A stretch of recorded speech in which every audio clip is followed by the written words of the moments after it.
Hello বন্ধুরা, আমি দেবশ্রী ভট্টাচার্য। আজকে আমি তোমাদের সাথে শেয়ার করব প্রিভিয়াস ইয়ারের কিছু ইম্পর্টেন্ট কোশ্চেন সিএসআই আর নেটের, এবং এই কনসেপ্টগুলো মাঝে মাঝেই আসে। তো প্রথমে আমি নেট জুন 2011 একটা কোশ্চেন নিয়ে আলোচনা করছি। The electrostatic potential V of X Y in the free space in a region where the charge density rho is 0 is given by একটা দেওয়া আছে, একটা ইলেকট্রোস্ট্যাটিক পোটেনশিয়াল দেওয়া আছে, যেখানে কি বলা আছে, চার্জ ডেন্সিটি কিন্তু 0। given that given that the x component of electric field ex and v are 0 at the origin। এখানে একটা কথা বলে দিল যে ইলেকট্রিক ফিল্ডের এক্স কম্পোনেন্ট আর পোটেনশিয়াল উভয়ই কিন্তু অরিজিনে 0 যদি হয়। এটা যদি হয় তাহলে এফএক্সের ভ্যালুগুলো কি হতে পারে। তো এখান থেকে আমাদের খুঁজে বের করতে হবে এই কন্ডিশনগুলো থেকে যে পোটেনশিয়ালের এক্সপ্রেশনে যে এফএক্সটা দেওয়া আছে সেই এফএক্স ফাংশনটা কেমন হবে, সেটা এ না বি না সি, এই চারটা অপশনের মধ্যে খুঁজতে হবে। বাই দ্য ওয়ে, আমরা ফোকাস করব প্রথম এই কন্ডিশনটার উপর, যে যেখানে ইলেকট্রোস্ট্যাটিক পোটেনশিয়াল দেওয়া আছে সেখানে কিন্তু চার্জ ডেন্সিটি বলা হলো 0। তার মানেটা কি? তার মানে এখানে আমরা কিন্তু ল্যাপ্লাস ইকুয়েশন ইউজ করতে পারবো, কারণ পোটেনশিয়াল দেওয়া আছে, চার্জ ডেন্সিটি বলা হলো 0, তাহলে আমরা ইউজ করতে পারি del two V equal to 0। আর আমরা জানি ডেল টু ভি মানে del two V del square V মানে del two V by del X two plus del two V by del Y two plus del two V by del Z two. যেহেতু এখানে পোটেনশিয়ালটা depend করছে only X আর Y এর উপর, তার জন্য কিন্তু আমরা শুধুমাত্র এক্স এবং ওয়াই পর্যন্ত নিয়েছি। মানে আরেকটা টার্ম থাকতো del two V by del Z square, এটা লেখা মিনিংলেস এখানে, তাই এটা আর লিখলাম না এখানে, ঠিক আছে। এইবার del two V by del X square মানে এই পোটেনশিয়ালের টার্মটাকে আমরা যদি এক্সের রেসপেক্টে ডেরিভেটিভ করি তাহলে এখানে ডেরিভেটিভ হয়ে কত হবে, 2 বার, 4 দুগুণ 8, 2 গুণ 16, 16 e to the power 2x plus F double prime X, সেটাই হলো। আর এখানে ওয়াই এর টার্মটাকে যদি 2 বার ডেরিভেটিভ করি তাহলে হয়ে যাবে -6, সেটাই হলো del two V by del Y two মানে -6। সেখান থেকে এফ ডাবল ড্যাশ এক্সের ভ্যালুটা পাওয়া যাচ্ছে এখান থেকে, ঠিক আছে। এইবার এখন আমাদের ফাইন্ড করতে হবে এফএক্সের ভ্যালু। তার জন্য আমরা করব কি, যে আমাদের বলা ছিল যে X component of electric field আর পোটেনশিয়াল উভয়ই কিন্তু 0 অ্যাট অরিজিন। তার জন্য আমরা ইএক্সটা আগে বের করে নিচ্ছি। ইএক্স মানে আমরা সবাই জানি minus del V by del X, তাই ভি এর যা এক্সপ্রেশন ছিল সেটাকে এক্সের রেসপেক্টে ডিফারেন্সিয়েট করলাম। এইবার বলা আছে যে এইটার ভ্যালু 0 হয়ে যাবে অ্যাট এক্স ইকুয়াল টু 0। তো এক্সের জায়গায় যদি 0 বসাই তাহলে ই টু দি পাওয়ার 0 মানে 1, তার মানে আলটিমেটলি হবে 8 প্লাস, যদি আমি এখানে আগে এক্স দিয়ে করেছি যে ইএক্সটা 0 হবে অ্যাট অরিজিন, তার জন্য এই ভিতরের টার্মটা ইকুয়াল টু 0 লিখতে পারি। সেখান থেকে আমরা এফ ড্যাশ এক্সের ভ্যালুটা বের করছি equal to -8 E to the power 2x। এবার যেহেতু এই 0 ইএক্সটা 0 হবে তখনই যদি এক্সের ভ্যালু 0 হয়, তার জন্য লাস্টে আমি এক্সের জায়গায় 0 বসিয়ে দিলাম, আর তার জন্য -8 হয়ে গেল, ঠিক আছে। তাহলে এফ ড্যাশ 0 -8 এই ভ্যালুটা বের করে রাখলাম, এটা পরে কাজে লাগবে। এবং সিমিলারলি আমরা কিন্তু কি করছি, যে পোটেনশিয়ালটাও বলা আছে অরিজিনে 0, তার জন্য ভি অফ 0 0 ইকুয়াল টু 0। তার জন্য পোটেনশিয়ালের যে এক্সপ্রেশন ছিল দেওয়া আছে, এই জায়গায় যদি আমি 0 বসাই এক্স আর ওয়াই এর জায়গায়, তাহলে সারভাইভ করবে অনলি এই টার্মটা, আর এখানে এফ অফ 0 হবে, কিন্তু এই টার্মটা কিন্তু কেটে যাবে। তাহলে পড়ে থাকবে কি 4 প্লাস এফ অফ 0। তাহলে 4 plus F of zero equal to zero, ultimately F of zero equal to -4। এইবার এখন আমরা করছি কি, 1 নাম্বার ইকুয়েশন যেটা দেওয়া ছিল এফ ডাবল ড্যাশ এক্স, সেটাকে আমরা ইন্টিগ্রেট করলাম। বোথ সাইডে যদি ইন্টিগ্রেট করি তাহলে কি হবে, তাহলে হবে এই সাইড হবে এফ ড্যাশ এক্স, আর এখানে যা ইন্টিগ্রেশন করলে যা হয় তাই, সেটাই আমি দেখাচ্ছি। F dash x equal to 6x minus 8 E to the power 2x plus c1। এবং এটাকে আমার যেহেতু ফাইনালি এফএক্সের ভ্যালুটা বের করতে হবে, তাই আবার ইন্টিগ্রেট করলাম বোথ সাইডে। এফ ড্যাশ এক্সের ইন্টিগ্রেশন করলে এফএক্স হবে, আর এটা যা যা হচ্ছে তাই ইন্টিগ্রেশনের ভ্যালু প্লাস c2, আর একটা আইএনটি কনস্ট্যান্ট অ্যাড হয়ে গেল। এইবার আমাদের এখানে এক এক করে কন্ডিশনগুলো ইম্পোজ করব। আমাদের বলা আছে F dash zero equal to -8, তার জন্য এখানে যদি বোথ সাইডে জিরো বসাই তাহলে দেখা যাবে কি F dash zero equal to -8 plus c1। এই যে F F dash x equal to -8 plus c1, কিন্তু আমরা বের করে রেখেছি F dash x equal to -8 condition. কিসের কন্ডিশন ছিল, যে electric field at origin, x component of electric field at the origin is 0। তার জন্য এটা হয়ে গেল -8, এই পাশে -8 গন, তাহলে c1 ইকুয়াল টু 0। একইভাবে আমাদের এখানে বলা আছে যে পোটেনশিয়ালটার ভ্যালু অ্যাট অরিজিন হবে -4। তার জন্য আমরা যদি এই সেই পোটেনশিয়ালটার ভ্যালু হবে, সরি একটু ভুল হয়ে গেল, পোটেনশিয়ালটার ভ্যালু বলা ছিল এখানে V R zero at the origin, sorry পোটেনশিয়ালটা বলা আছে যে জিরো অ্যাট দি অরিজিন, এবং এই কন্ডিশনটা আগেই আমরা প্রয়োগ করে কি পেয়েছি, potential zero at the origin, সেটা এই কন্ডিশনটা ইম্পোজ করে আমরা অলরেডি পেয়ে গেছি F of zero equal to -4। তার জন্য আমাদের এফএক্সের যে এক্সপ্রেশনটা আছে, তাই বোথ সাইডে যদি আমরা জিরো বসাই তাহলে কি আসছে, এফ অফ জিরো তো -4, সেটা তো potential at the origin equal to zero, সেই কন্ডিশন থেকে আসছে F of zero equal to -4, আগের কন্ডিশন। এবার এটাও জিরো, -4, আর এটা তো এমনি জিরো, প্লাস c2, তাহলে -4 প্লাস c2 ইকুয়াল টু -4, আবার -4 গন, তাহলে c2 ইকুয়াল টু কিন্তু হয়ে গেল জিরো।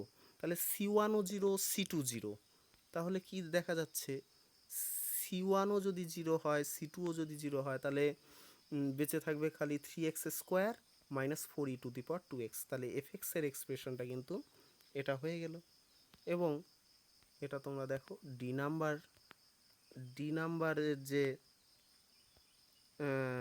একটু ছোট হয়ে যাচ্ছে, ডি নাম্বারের যে অপশনটা ছিল 3x² -4 E to the power 2x, ওর সাথে ম্যাচ করছে, তো এটাই হবে অ্যান্সার। তো এটা বেসিক্যালি কিছুই না, এখানে ফিজিক্স হচ্ছে এইটুকুন জায়গায় যে চার্জ ফ্রি রিজিয়ন, পোটেনশিয়াল দেওয়া আছে, তাহলে এখানে ল্যাপ্লাস ইকুয়েশনটা খাটবে এই অঙ্কের ক্ষেত্রে, এইটুকুনি। আর যা যা কন্ডিশন দেওয়া আছে পুরোটাই ম্যাথমেটিক্স। যাই হোক, এবার আমরা নেক্সট প্রবলেমে চলে আসছি। এইবার বলা আছে, এটাও 11 সালের জুনে এসেছে নেটে, a static spherically symmetric charge distribution is given by, দেওয়া আছে, মানে একটা জায়গায় চার্জ ডিস্ট্রিবিউশনটা কীভাবে আর এর উপর ডিপেন্ড করে সেটা দেওয়া আছে। Where K and A are positive constant, the electrostatic potential corresponding to this charge distribution varies with R as. অর্থাৎ আমাদের এখানে একটা চার্জ ডিস্ট্রিবিউশন দেওয়া আছে, অর্থাৎ চার্জ ডেন্সিটি একটা রিজিয়নে আর এর উপর কীভাবে ডিপেন্ড করে সেটা দেওয়া আছে। আমাদের বের করতে হবে ইলেকট্রোস্ট্যাটিক পোটেনশিয়ালটা আর এর উপর কীভাবে ভ্যারি করবে। তো দেখো, এখানে যেহেতু চার্জ ডেন্সিটি বলাই আছে, মানে দেওয়াই আছে, তাহলে আমরা বলতে পারি যে এখানে পোটেনশিয়ালের সাথে চার্জ ডেন্সিটির যে ফর্মুলা সেটা কি হয়, del2v ইকুয়াল টু -ρ/ε0। এটা কিন্তু পয়সনস ইকুয়েশন, এবং এটাই যদি রো এর ভ্যালুটা যদি জিরো চার্জ ফ্রি রিজিয়ন হতো, তাহলে সেই আগের প্রবলেমের মতন হয়ে যেত, del two V equal to zero, যেটাকে আমরা বলি Laplace equation. By the way, এইবার এখানে আমাদের একটা জিনিস মুখস্থ রাখতে হবে, যে ডেল স্কোয়ার ভি এর ফর্মটা স্পেরিক্যাল কোঅর্ডিনেট সিস্টেমে আমাদের মুখস্থ রাখতে লাগবে। তো এখানে যেহেতু আমাদের আমাদের এই চার্জ ডিস্ট্রিবিউশনটা ডিপেন্ড করছে অনলি আর এর উপর, তাই ডেল স্কোয়ার ভিটা আমাদের শুধু ওই আর কম্পোনেন্টটা নিলেই হয়ে যাবে ডেল স্কোয়ার ভিটা। সেটা কত? 1/r² ddr of r² dv/dr। এই টার্মটা মুখস্থ রাখতে লাগবে। বেসিক্যালি ডেল স্কোয়ার ভি অনেক বড় টার্ম, মানে ওই এরকম একটা আসে, তারপর 1/r² sin² থিটা, এরকম করে একটা 3টা টার্ম থাকবে। তো আমাদের এখানে এই আর এর টার্ম পর্যন্তই আমাদের মনে রাখতে হচ্ছে 1/r² ddr of r² dv/dr equal to, এইবার রো এর ভ্যালু তো দেওয়া ছিল, রো এর ভ্যালু দেওয়া ছিল, তার জন্য আমরা রো এর ভ্যালু বসিয়ে দিয়ে এটা আসলো। এইবার এইবার আর কিছুই না, সিম্পল ম্যাথমেটিক্স।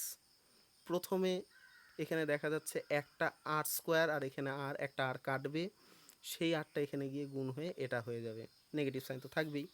এবার প্রথমে একবার ইন্টিগ্রেশন করছি, তাহলে ভিতরের টার্মটা থাকলো, ইন্টিগ্রেশন করলে কি হবে, এই ভিতরের টার্মটা পড়ে থাকবে, আর এই পাশে ইন্টিগ্রেশন করলে যা হয় তাই, ইন্টিগ্রেশন বাই পার্টস করে যা হয়, খুবই ইজি। তারপর ধীরে ধীরে এটা গুণ করে দিলাম, -a/ε0 দিয়ে গুণ করে দিলাম, তারপর r² দিয়ে বোথ সাইডে ভাগ করে দিলে এটা আসে। এইবার আবার যদি ফার্দার ইন্টিগ্রেট করি,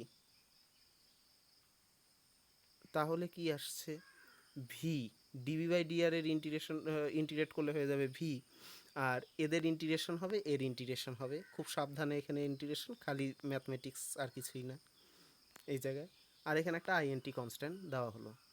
এইবার তারপর এই টার্মটাকে আমরা করছি কি, এই টার্মটাকে কিন্তু আমরা ইন্টিগ্রেশন বাই পার্টস করে এত দূর করলাম, আর এইটাকে আপাতত কিছু করলাম না, কারণ এটা খুব ডিফিকাল্ট হবে, তো আপাতত রাখলাম প্লাস সি। এবার মজার জিনিস, যে এই টার্ম সাথে এই টার্ম মাল্টিপ্লাই যদি করি, সেটা নেগেটিভ এইটা আসে, আর সেটা কিন্তু দেখো তোমরা,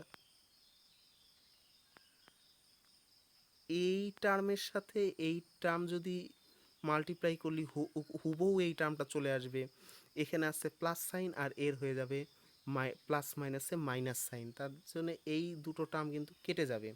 তাহলে বাকি পড়ে থাকবে এটার সাথে এটা মাল্টিপ্লাই করে, এটা হলো প্লাস সি। এবং তোমরা দেখো এটা কিন্তু অপশন নাম্বার সি এর সাথে ম্যাচ করছে, অপশন নাম্বার সি এর সাথে কিন্তু এটা ম্যাচ করছে, সরি, এই সি এর সাথে কিন্তু ম্যাচ করছে।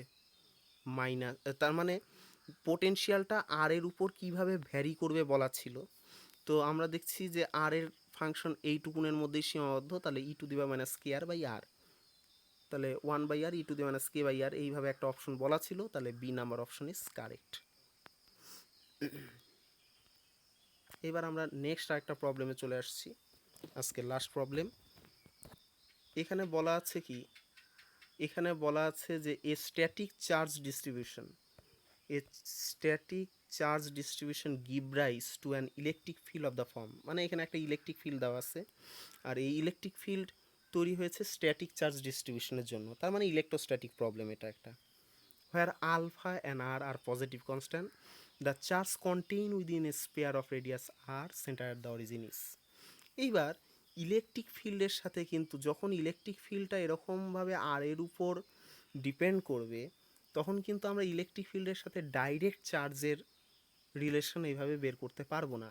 আগে আমাদের চিন্তা করতে লাগবে যে ইলেকট্রিক ফিল্ডের সাথে আগে আমরা চার্জ ডেনসিটি বের করে নিব, এবং সেটা কোন ফর্মুলায় আছে, সেটা আছে গাউসের ডিফারেন্সিয়াল ফর্মে। গাউস ল যে আছে, গাউস লটা কি, সেটা হচ্ছে close surface integration E dot N cap dS equal to Q by epsilon zero যাই হোক, এটা একটু নোংরা হয়ে গেল। সেইটাকেই যদি আমরা ডিফারেন্সিয়াল নোটেশনে লিখি, সেটা হয়ে যাবে divergency equal to rho by epsilon zero.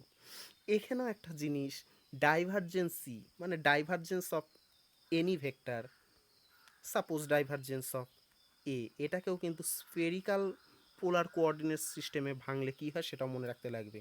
তো এখানেও কিন্তু ইলেকট্রিক ফিল্ড, মানে এখানে এ মানে হচ্ছে ইলেকট্রিক ফিল্ড, ডাইভারজেন্স ই। তো ইলেকট্রিক ফিল্ডটা যেহেতু আর এর উপর ডিপেন্ড করছে, তাই আমরা এই আর এর পর্যন্ত টার্মটাই নিব, যে 1/r² del del R of r² E equal to rho by epsilon zero. Fine. এইবার r² ই, এবার এর ভ্যালুটা, এর ভ্যালুটা এখানে বসবে। বসলে কি হবে, এই যে বাইরে r² ছিল, r² কেটে যাবে, আলফা ইন্টু এটা থাকবে equal to rho by epsilon zero. এইবার আলফাটা বাইরে চলে গেল, কনস্ট্যান্ট আলফা বাই r²। আর DD R of del del R of এটার ডেরিভেটিভ করলে যা হয়, প্রথম টার্মে 1-এর ডেরিভেটিভ 0, আর এটার ডেরিভেটিভ করলে 1/r E to the power minus r/r। সামনে নেগেটিভ ছিল, নেগেটিভ নেগেটিভ পজিটিভ হয়ে যাবে equal to rho by epsilon zero. Fine. তারপর এখান থেকে আমরা কি পাচ্ছি, রো এর এক্সপ্রেশনটা কিন্তু পেয়ে যাচ্ছি। এপসাইলন জিরো দিয়ে যদি ওই পাশে পাঠিয়ে দিই, তাহলে এই ভ্যালুটা চলে আসে, rho that is charge density. এবং বুঝতে পারছি যে চার্জ ডেন্সিটিটা কিন্তু, charge density within that sphere is not uniform.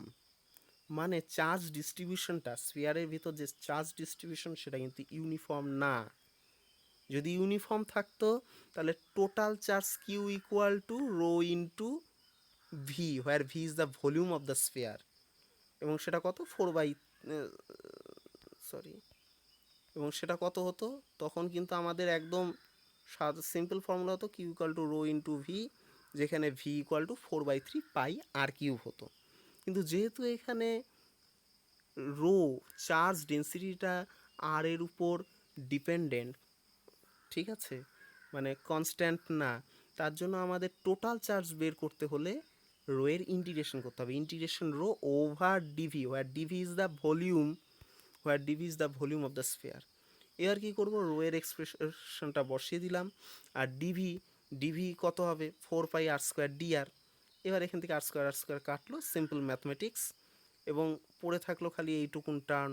তারপর তার ইন্টিগ্রেশন যদি করি, তাহলে এরকম আসে, এবং আলটিমেটলি চার্জের এক্সপ্রেশনটা হয়ে গেল Q equal to 4π alpha epsilon zero into 1 minus e to the power minus 1, বা 1-1/e। তো এখানে এই প্রবলেমটা যে, এই প্রবলেমে কিন্তু আমি কোনো অপশন লিখিনি, কারণ যে অপশনগুলো দেওয়া ছিল তার সাথে এর অ্যান্সারটা ম্যাচ করে না, এটা ভুল ছিল অপশনগুলো। এমনি এর প্রবলেমটা সলভ করতে হবে এরকমভাবে। তো আজকে এই পর্যন্তই। Thank you.